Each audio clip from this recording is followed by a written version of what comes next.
अच्छा जी, तो ये वाला क्वेश्चन हमारे पास मई जून 17 वेरिएंट 22 है। इसके अंदर हमारे पास price mechanism and market failure का चैप्टर आ रहा है। ठीक है, अब यहाँ पे आओ, वापस से हमने पार्ट बी पढ़ना है पहले। Discuss two methods of increasing the provision of merit good, यानी कि merit good under consumed, under produced, under allocated होते हैं। तो आपने कोई से भी दो मेथड बताने हैं जिससे आपका मेरिट गुड इंक्रीज होना स्टार्ट हो जाए in a mix economy, and consider which is more likely to be effective. दोनों में से कौन सा सबसे ज्यादा इफेक्टिव होगा, आपको उसकी बात करनी है। खैर, उस पे आते हैं, पहले इस पे पार्ट ए पे आ जाओ। Explain the role of factor enterprise. बेटा, इंटरप्राइज कौन बंदा होता है जो बाकी फैक्टर्स ऑफ प्रोडक्शन को मैनेज करता है, लैंड, लेबर, कैपिटल को रिस्क लेता है, owner of the business, profit कमा के साइड में हो जाता है। Explain the role of factor enterprise in allocating resources in a market economy when there is an increase in demand for a good. जब आपके पास डिमांड बढ़ती है किसी भी गुड की, तो उस हिसाब से आपने बताना है। Use a diagram to support your answer. अगर वो डायग्राम ना भी बोलता हम फिर भी बनाते, ठीक है, तो वो तो एक पॉइंट ही अलग है। चलो यहाँ पे बेटा, सबसे पहले आपने नॉलेज देनी है। अच्छा, यहाँ पे इसने एक और बात की हुई है, इसे इसने ये रखा, सही है। तो यहाँ पे आपने सबसे पहले तो नॉलेज देनी। नॉलेज आप कैसे देंगे मेरे भाई? सबसे पहले आप बताएंगे डिफाइन इंटरप्राइज, जो मैंने आपको अभी बताया था। ठीक है, रिस्क टेकर, ओनर, ये सारी चीजें। फिर आप डिफाइन करेंगे जी मार्केट इकोनॉमी। आप डिफाइन करेंगे मार्केट इकोनॉमिक सिस्टम के। मार्केट इकोनॉमी के अंदर क्या होता है, गवर्नमेंट की इन्वॉल्वमेंट नहीं होती और प्राइस मैकेनिज्म चल रहा होता है। तो आप यहाँ पे प्राइस मैकेनिज्म को भी डिफाइन करोगे। Define price mechanism. Price mechanism क्या बोलता है आपको बेटा? Forces are determined by equilibrium is determined by the forces of demand and supply, where price provides signal to the producer to allocate resources in a profit maximizing manner। ये आपके पास price mechanism की definition आ गई।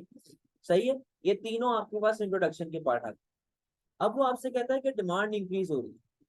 Demand increase का मतलब कि आपने कोई सी भी एग्जांपल देनी है। मैं होता तो मैं कह देता कि यार फॉर एग्जांपल मेरी इनकम लेवल राइज हो रही है, ठीक है, मेरी इनकम बढ़ रही है।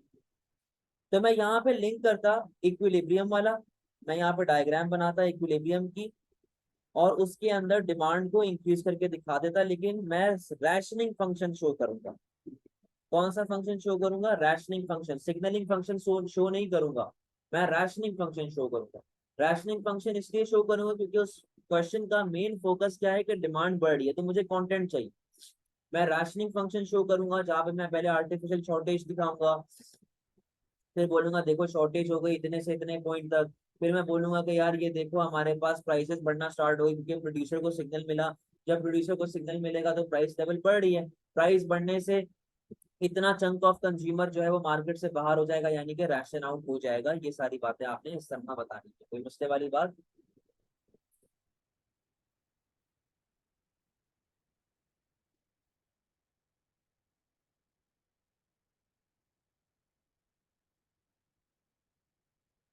Next question. नेक्स्ट क्वेश्चन कहता है पार्ट बी के प्रोविजन ऑफ मेरिट गुड आपने बढ़ानी है in a mixed economy. Explain two factors that can help to increase the consumption of merit good. ठीक है, तो अब यहाँ पे पार्ट बी। बेटा, सबसे पहले आप स्टार्ट करेंगे मार्केट फेलियर से। मार्केट फेलियर हमारे पास क्या होता है? फिर आप स्टार्ट करेंगे मेरिट गुड से। मेरिट गुड की थोड़ी सी कैरेक्टरिस्टिक्स बताएंगे, मेरिट गुड प्लस डायग्राम, जहां पे आपके पास कंजम्पशन लेवल कम हो रही होती है, क्वांटिटी आपके पास कम हो रही होती है। ठीक है, आपने मेरिट गुड का बताया under consumed, under produced, under allocated, over charge. Social benefit ज्यादा होता है, सोशल कॉस्ट कम होता है, एक्सटर्नल बेनिफिट्स क्रिएट कर रहे होते हैं। ये सारी चीजें आपने उसको बता दी। सही है जी। अब आप आ जाएं कोई सी भी दो पॉलिसीज के ऊपर। दो पॉलिसीज आपके पास कौन कौन सी हो सकती हैं? एक आपके पास सब्सिडी हो सकती है, एक आपके पास आ सकती है एडवर्टाइजिंग।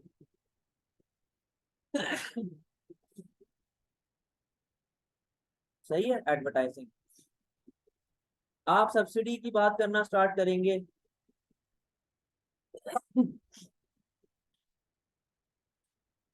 आप सब्सिडी की बात करना स्टार्ट करेंगे आप बोलेंगे जी कॉस्ट ऑफ प्रोडक्शन आपके पास कम होती है, आपके पास सप्लाई लेवल बढ़ेगी, क्वांटिटी बढ़ेगी, ये बात आपने बता दी। प्लस यहाँ पे आप बनाएंगे जी डायग्राम। प्लस क्या बना दिया आपने यहाँ पे, डायग्राम, सप्लाई आपकी बढ़ गई, राइट। चलिए, लेकिन इसके ड्रॉबैक भी बताने कि यार बहुत कम सब्सिडी दोगे, क्योंकि आप वेलफेयर लॉस को मेजर नहीं कर सकते ना, एक्सटर्नल बेनिफिट को आप मेजर तो कर नहीं सकते हो। तो बहुत ज्यादा सब्सिडी दोगे तो वो अपॉर्चुनिटी कॉस्ट, बहुत कम सब्सिडी देंगे तो वो किसी काम की नहीं है।